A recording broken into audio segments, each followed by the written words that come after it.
അസ്സലാമു അലൈക്കും വറഹ്മത്തുള്ളാഹി വബറകാതുഹു. ഇന്നലെ നമ്മൾ ലിസാനുൽ ഖുർആനിൽ നിന്നുള്ള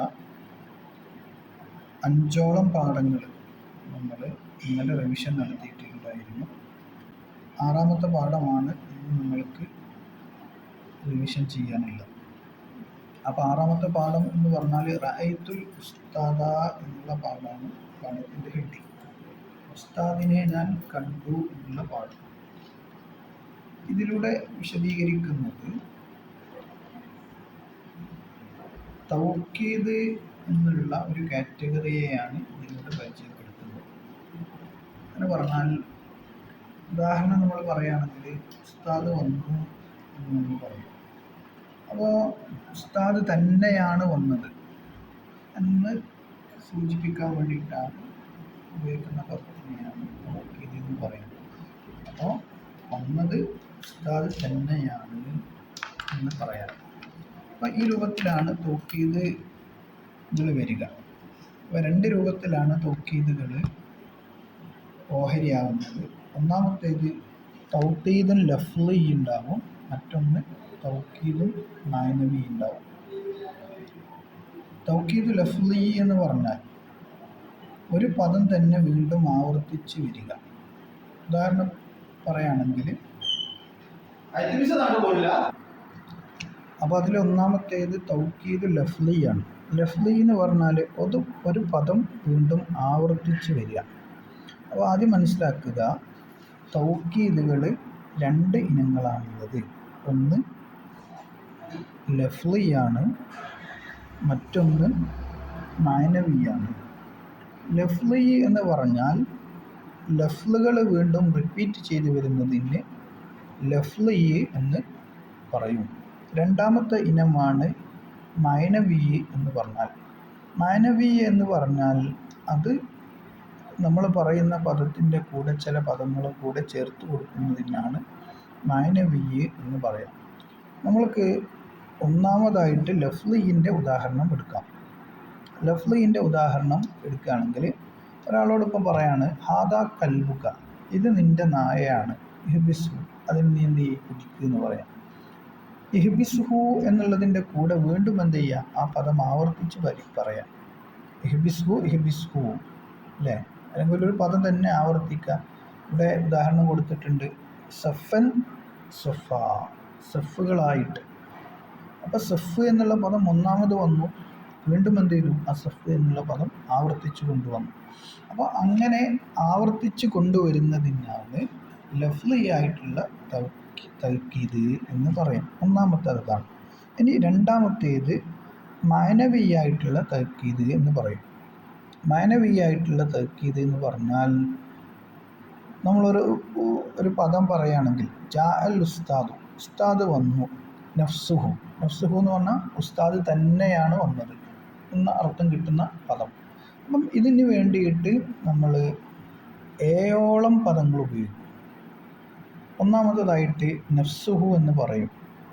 അപ്പോൾ ഉദാഹരണം പറയുകയാണെങ്കിൽ ജാ അൽ വലതു, കുട്ടി വന്നു. നഫ്സുഹു, ആ കുട്ടി തന്നെയാണ് വന്നിട്ടുള്ളത് എന്ന് നമ്മൾ പറയും.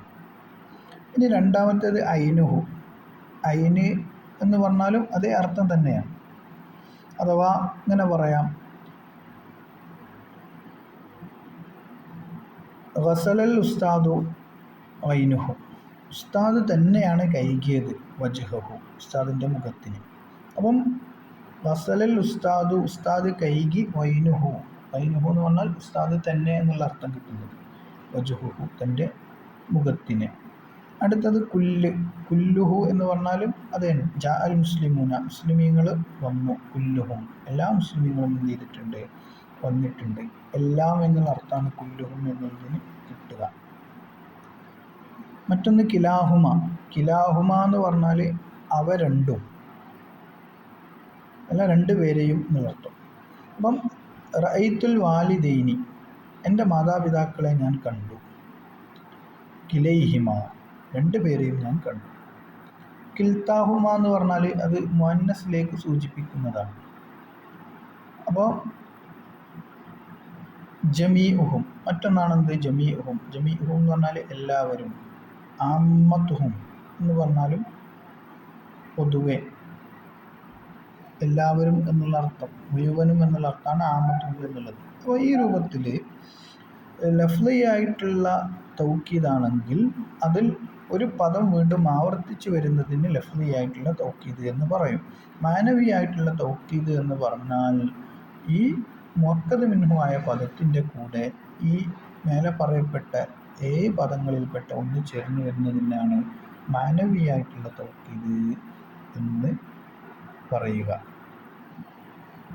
പിന്നെ പറയുന്നൊരു വിഷയം, തൗക്കീദിൻ്റെ ലഫ്ല് അത് മുദക്കർ, മുഅന്നസ്, മുഫ്രദ്, തസ്നിയ, ജമ്മ് ഇവകളിലൊക്കെ മുഅക്കദ് മിൻഹുവിനോട് ചേർക്കപ്പെടും എന്നുള്ളതാണ്.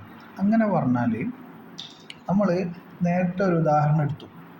ആ ഉദാഹരണത്തിൽ പറഞ്ഞിട്ടുള്ളത് ജാ അൽ ഉസ്താദു, ഉസ്താദ് വന്നു, നഫ്സുഹു ഉസ്താദ് തന്നെയാണ് വന്നിട്ടുള്ളത് അല്ലേ? അല്ലെങ്കിൽ ഫസ്റ്റ് ഉദാഹരണം അൽ ഉസ്താദു നഫ്സുഹു യതവല്ലു, ഉസ്താദ് തന്നെയാണ് വുളൂ ചെയ്യുന്നത് എന്നുള്ളത്. ഇവിടെ ഉസ്താദിലേക്ക് മടങ്ങുന്ന ഒരു ലമീറാണ് എന്ത്?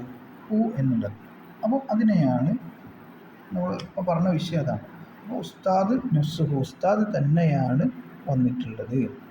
ഇവിടെ മറ്റൊരു ഉദാഹരണം നോക്കിയാൽ അതിൻ്റെ ലാസ്റ്റ് ഭാഗത്ത് നമ്മൾക്ക് കാണാം സുമ്മ സല്ലു, പിന്നെ അവർ സല്ലു, അവർ നിസ്കരിച്ചു, ആമ്മത്തുഹും അവിടെ അവർ മുഴുവനും നിസ്കരിച്ചു. ഇവിടെ ഹും എന്നുള്ളത് അവർ ആയതുകൊണ്ടാണ് ഹും എന്നുള്ള ലമീറിനെ കൊടുത്തിട്ടുള്ളത്.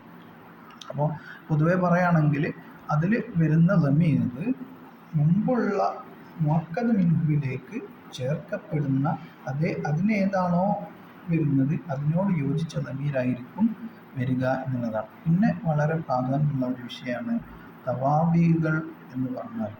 തവാബികൾ എന്ന് പറഞ്ഞാൽ പിന്നെ പരസ്പരം ചേർന്ന് വരുന്നത് എന്നാണ്, അല്ലെങ്കിൽ ഈറാബിൽ മുമ്പുള്ളതിനോട് യോജിക്കുന്നത് എന്നുള്ളതിനാണ് തവാബി എന്ന് പറയാം. ഈ തവാബികൾ 5 എണ്ണമാണ് ഉണ്ടാവുക. ഏതൊക്കെയാണ്? ഒന്ന് നയത്ത്, മറ്റൊന്ന് തൗക്കീദ്, ബദല്, അത്ഫ് ബയാന്, അത്ഫും ബിൽ ഹുറൂഫ് ഇവകളൊക്കെയാണ്. അപ്പോൾ നയത്തിനെ കുറിച്ച് നമ്മൾ നേരത്തെ പറഞ്ഞു, അത്ഫിനെ കുറിച്ചും പറഞ്ഞു അല്ലേ? അത്ഫുൽ ബയാൻ ഇവകളെയൊക്കെ കുറിച്ച് പറഞ്ഞു. അപ്പോൾ ഇങ്ങനെ പറഞ്ഞാൽ മുമ്പുള്ള വസ്തുവിന് എന്താണോ ഇറാബ് അതേ ഇറാബ് തന്നെയാണ് ഇവകൾക്കും ഇറാബായിട്ട് വരിക എന്നുള്ളതാണ് ഇതിൻ്റെ പ്രത്യേകത. അപ്പോൾ തവാബികൾ ഏതൊക്കെയാണെന്ന് ചോദിച്ചാൽ നയത്ത്, തൗക്കീദ്, ബദല്, അത്ഫുൽ ബയാന്, അത്ഫും ബിൽ ഹുറൂഫ് എന്ന് പറയണം. പിന്നെ അതുമായിട്ട് ബന്ധപ്പെട്ടൊരു കവിതയാണ് നയത്താനി തൗക്കീദാനി ഫിൽ ബദലിൻ അത്ഫാനി ഫിൽ ഇറാബി മിസ്ലൽ അവ്വലി എന്നുള്ളത്. ഇനി അതിൻ്റെ തദ്രീബാത്ത് പറയുന്നുണ്ട്. തദ്രീബാത്തിൽ നോക്കിയാൽ മനസ്സിലാകും. നമ്മൾ നേരത്തെ പറഞ്ഞ വിഷയമൊക്കെ അവിടെ അൽ മലായിക്കത്തു എന്നുള്ളൊരു പദം പറഞ്ഞു അല്ലേ? ഈ മലായിക്കത്ത് എന്നുള്ള പദം പറഞ്ഞതിൻ്റെ കൂടെ അവിടെ കുല്ലുഹും എന്നാണ് പറഞ്ഞിട്ടുള്ളത്. കുല്ലുഹും എന്ന് പറഞ്ഞാൽ എല്ലാ മലായിക്കത്തും എന്നുള്ള അർത്ഥം കിട്ടും. അപ്പോൾ അവിടെ ഹും എന്നുള്ള ലമീർ ചേർത്ത് കൊടുത്തു. മലായിക്കത്ത് ഒരുപാട് ആളുകൾ ഉള്ളതുകൊണ്ട് അവിടെ കുല്ലുഹും എന്നുള്ള ലമീർ ചേർത്ത് കൊടുത്തു. ജാ അൽ വലതു, രണ്ടാമത്തെ ഉദാഹരണം നഫ്സുഹു, ആ കുട്ടി മാത്രമാണ് വന്നത്. അപ്പോൾ ഹു എന്നുള്ള ഹുവ എന്നുള്ളതിൻ്റെ ഷോർട്ടാണ് ഹു എന്നുള്ളത്. അപ്പോൾ ഹു എന്നുള്ള ലമീർ ചേർത്ത് കൊടുത്തു. അപ്പോൾ അങ്ങനെയാണ് വരിക. ഇവിടെ ഒന്നാമതായിട്ട് നമ്മൾക്ക് പൂരിപ്പിക്കാനാണുള്ളത് ജലസൽ മുസ്ലിമൂന, ജലസ കുല്ലുഹും എന്നുള്ളതാണ് ഉദാഹരണം കൊടുത്തിട്ടുള്ളത്. അവിടെ മുഅ്മിനുണ്ട്, മുസ്ലിമൂന എന്നുണ്ട്, മുഅ്മിനാത്ത് എന്നുണ്ട്. അവിടെ മുസ്ലിമൂന എന്നുള്ളതാണ്, കാരണം മുഅന്നസിൻ്റേതായിട്ടുള്ള ഒരു അടയാളം അവിടെ കാണുന്നില്ല. കുല്ലുഹും എന്നുമാണ് പറഞ്ഞത്. അങ്ങനെ നോക്കി മനസ്സിലാക്കണം. രണ്ടാമത്തേത് കാലത്ത് ഇംറഅത്തു ഫിർഔന, ഫിർഔനിൻ്റെ ഭാര്യ പറഞ്ഞു. അവിടെ ഫിർഔൻ്റെ ഭാര്യ എന്ന് പറഞ്ഞാൽ ഒറ്റ ആളാണ്, ഐനുഹ എന്നാണ് പറയാൻ. മുന്നസാകുന്ന സമയത്ത് ഹ എന്ന് പറയും, മുദക്കറാണെങ്കിൽ ഹു, ഐനുഹു എന്ന് പറയും, മുന്നസാണെങ്കിൽ ഐനുഹ എന്നും പറയും അല്ലേ? ഇനി അടുത്ത മൂന്നാമത്തെ ഉദാഹരണം തസദ്ദഖ അബി, എൻ്റെ ഉപ്പ ധർമ്മം ചെയ്തു, ബി ആലാഫിൻ, ആയിരക്കണക്കിന് പൈസ ധർമ്മം ചെയ്തു, ദാനം ചെയ്തു. അവിടെ തസദ്ദഖ അബി എന്നുള്ളത് കുല്ലുഹു നഫ്സുഹു കിലാഹുമാ എന്നുണ്ട്. അപ്പോൾ എൻ്റെ ഉപ്പ എന്ന് പറഞ്ഞ ഒറ്റ ആളാണ്. അപ്പോൾ നഫ്സുഹു എന്നുള്ള പ്രയോഗം അവിടെ പ്രയോഗിക്കുകയും ചെയ്തു. അങ്ങനെയാണ് വരിക. ഇവിടെ രണ്ടാമത്തേത് ഹർക്കത്ത് കൊടുക്കാനാണ്. ഹാദാ കൽബുക്ക ഇഹ്ബിസ്ബു ഇഹ്ബിസ്ബു എന്നാണ് വരിക അല്ലേ. ലഫ്ലി ആയിട്ടുള്ള തൗക്കീദ്. ഹാദാ കൽബുക്ക ഇതിൻ്റെ നിൻ്റെ നായയാണ്. ഇഹ്ബിസ്ബു അതിനെ നീ എന്ത് ചെയ്യും, പിടിച്ചു വെക്ക്, കെട്ടിയിട് എന്നുള്ള അർത്ഥം. പിന്നെ അൽ റഈത്തൽ വസീറ നഫ്സഹു എന്നുള്ളതാണ് രണ്ടാമത്തേത്. നീ മന്ത്രിയെ കണ്ടിട്ടുണ്ടോ? അപ്പം മന്ത്രിയുടെ പി എ അല്ല, മന്ത്രിയെ തന്നെ കണ്ടിട്ടുണ്ടോ എന്ന് ചോദിക്കാൻ വേണ്ടിയിട്ടാണ് അൽ റഈത്തൽ വസീറ നഫ്സുഹു എന്ന് ഉപയോഗിക്കുന്നത്. ഇനി അൽഫാദു തൗക്കീദിൽ മാനവി മാഹിയ, മാനവി ആയിട്ടുള്ള തൗക്കീദിൻ്റെ പദങ്ങൾ ഏതൊക്കെയാണ് എന്ന് പരീക്ഷയ്ക്ക് വരാൻ സാധ്യത കൂടുതലുള്ള ഒന്നാണ്. നഫ്സ്, ഐന്, കുല്ല്, കിലാഹുമ, കിൽത്താഹുമ, ജമീഉഹും, ആമ്മത്തുഹും എന്നുള്ളതാണ്. ഇനി രണ്ടാമത്തെ പറഞ്ഞിട്ടുള്ള യുലാഫു അൽഫാദു തൗക്കീദ് ഇലാമ, എന്തിലേക്കാണ് തൗക്കീദിൻ്റെ പദങ്ങൾ ഇലാഫത്ത് ചെയ്യപ്പെടുക എന്നുള്ളതാണ്.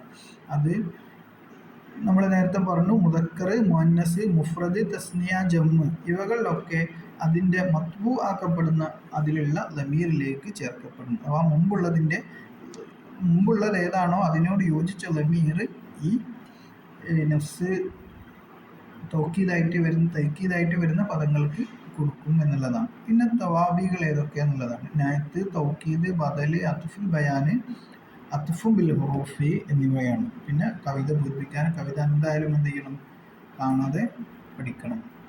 എന്നോട് ചേർത്തി പറഞ്ഞിട്ടുള്ള രണ്ടെണ്ണമാണ് എന്ത്. നഅത്ത് എന്ന് പറഞ്ഞാൽ കഴിഞ്ഞ ക്ലാസ്സിൽ നമ്മൾ പഠിച്ചാണ്.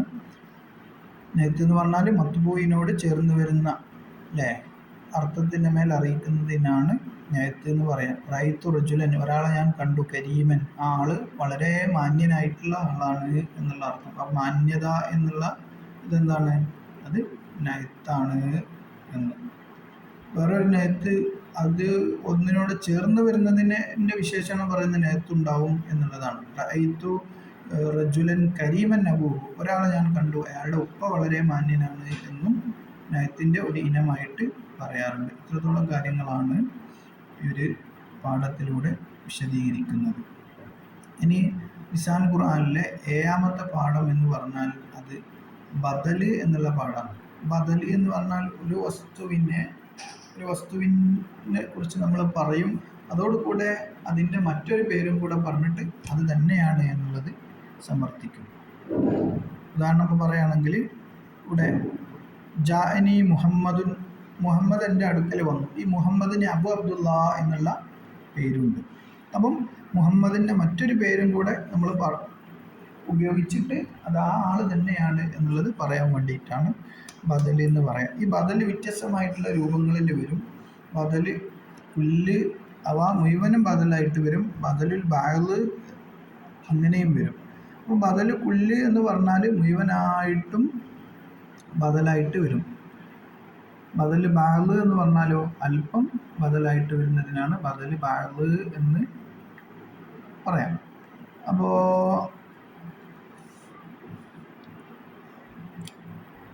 ബദലുകൾ 4 ഇനങ്ങളാണ് എന്ന് മനസ്സിലാക്കുക. അപ്പോൾ ബദൽ എന്ന് പറഞ്ഞാൽ ഒരു വസ്തുവിന് പകരമായിട്ട് വരുന്നത്, അതിനാണ് ബദൽ എന്ന് പറയാം. ഈ ബദലുകൾ 4 ഇനങ്ങളാണ്. ഒന്ന് ബദലും കുല്ലിൻ മിൻ കുല്ല്, ബദൽ കുല്ല് എന്ന് പറയും. ബദൽ കുല്ല് എന്ന് പറഞ്ഞാൽ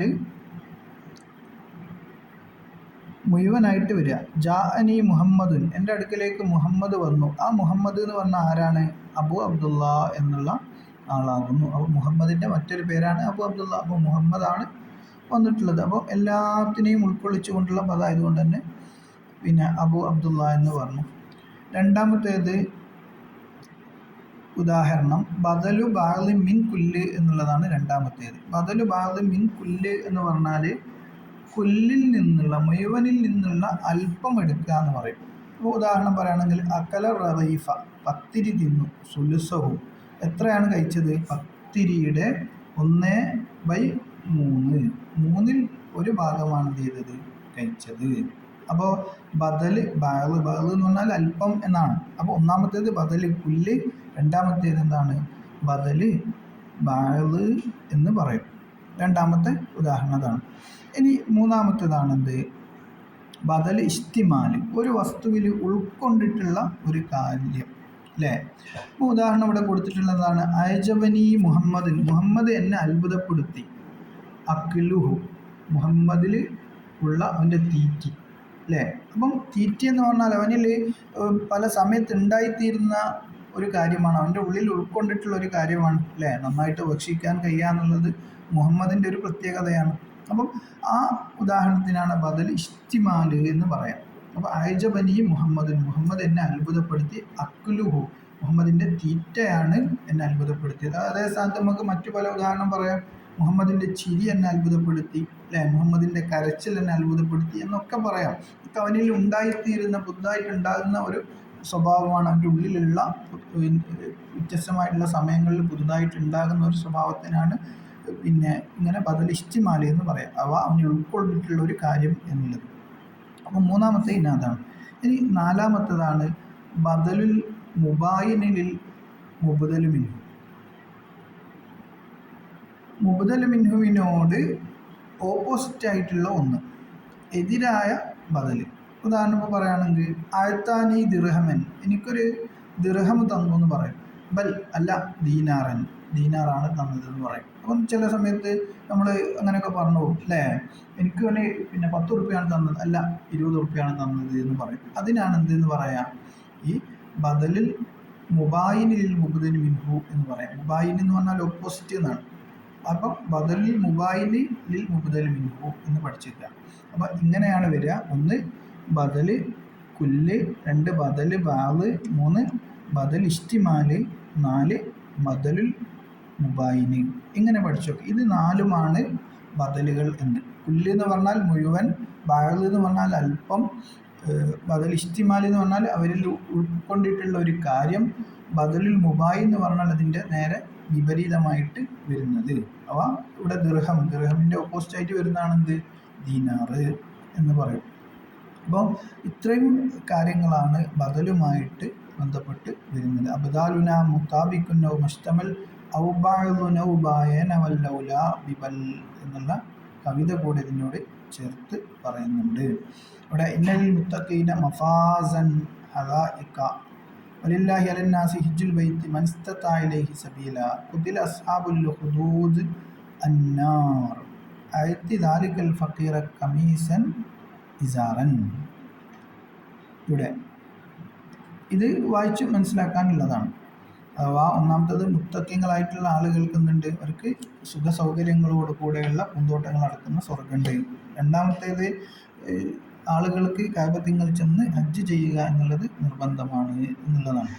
3 ഫക്കീറായിട്ടുള്ള ഒരാൾക്ക് എന്ത് ചെയ്യണം, ഒരു വസ്ത്രം നീ കൊടുക്കണം. പിന്നെ അസ്ഹാബുൽ ഹുദൂദ് എന്ന് പറഞ്ഞാൽ ആരാണെന്ന് പറയാണ്, അന്നാർ, അസ്ഹാബുന്നാർ എന്നുള്ള അർത്ഥം അതിനാണ് പറയാം. അപ്പോൾ ഇവിടെ രണ്ടാമത്തേതൊക്കെ നോക്കുകയാണെങ്കിൽ എന്താണ്, വലില്ലാഹി അലന്നാസി ഹിജ്ജുൽ ബൈത്തി, ആളുകൾക്കെല്ലാം കഅബത്തിൽ ചെന്ന് ഹജ്ജ് ചെയ്യൽ നിർബന്ധമാണ് എന്ന് പറഞ്ഞാൽ, മനിസ്തതാ എന്ന് പറഞ്ഞാൽ അതിൽ നിന്നൊരു കഴിവുള്ള ആളുകൾ മാത്രം. അപ്പം ആളുകൾക്ക് ഹജ്ജ് ചെയ്യൽ നിർബന്ധമാണ് എന്ന് പറഞ്ഞു, പിന്നീട് കഴിവുള്ള ആളുകൾ ചെയ്താൽ മതി എന്നുള്ളത് അതിന് ഒഴിവാക്കുകയും ചെയ്തു അല്ലേ. അതാണ് ബദൽ ബാദ് എന്ന് പറയാം. അപ്പം ബദലും കുല്ലും മിൻകുല്ലിന് ഉദാഹരണമാണ് എന്ത്, ഇഹ്ദിന സിറാത്തുൽ മുസ്തഖീം സിറാത്തുൽ ലദീന അൻഅംത അലൈഹിം എന്നുള്ളത്. 2 ബദലു ബാദ് മിൻകുല്ല് അക്കൽത്തു സമക്ക റസുഹ, മീൻ ഞാൻ തിന്നു, അതിൻ്റെ തല ഞാൻ തിന്നു അല്ലേ. മീൻ തിന്നു എന്ന് പറഞ്ഞാൽ എന്താണ്, മീനിൻ്റെ തല മാത്രം ഞാൻ തിന്നു എന്നുള്ള അർത്ഥം. പിന്നെ സുലിബ സെയ്തു സൗബുഹു, 3 സെയ്ത് വസ്ത്രം ഊരി അല്ലേ, അവൻ്റെ ഷർട്ട് ഊരി എന്നുള്ള അർത്ഥം. അല്ലെങ്കിൽ അവനിൽ ഉൾക്കൊണ്ടിട്ടുള്ള ഒരു കാര്യമാണെന്ത്, വസ്ത്രം എന്നുള്ളത്, അവൻ്റെ കൂടെയുള്ള സാധനമാണ്, അപ്പോൾ അതിന് ഊരി എന്നുള്ള അർത്ഥം. 4മത്തേത് ബദലുൽ മുബായിൽ, നേരെ ഓപ്പോസിറ്റായിട്ട് വരുന്നത്. അപ്പോൾ തസദ്ദഖ്തു ബിഇസാരിൻ അല്ലേ, ഞാനൊരു തുണി ധർമ്മം ചെയ്തു, അല്ല കലൻസുവത്തിൻ, ഞാനൊരു എന്ത് ചെയ്തു, തൊപ്പിയാണ് ധർമ്മം ചെയ്തിട്ടുള്ളത് എന്ന് പറയും. അപ്പം വിശദീകരിച്ച് ചെയ്താലാണ് ബദലിൻ്റെ ഇനങ്ങൾ എത്രത്തോളം ഉണ്ട് എന്നുള്ളതാണ്. 4 എണ്ണമാണ് ബദലിൻ്റെ ഇനങ്ങളായിട്ട് വരുന്നത്.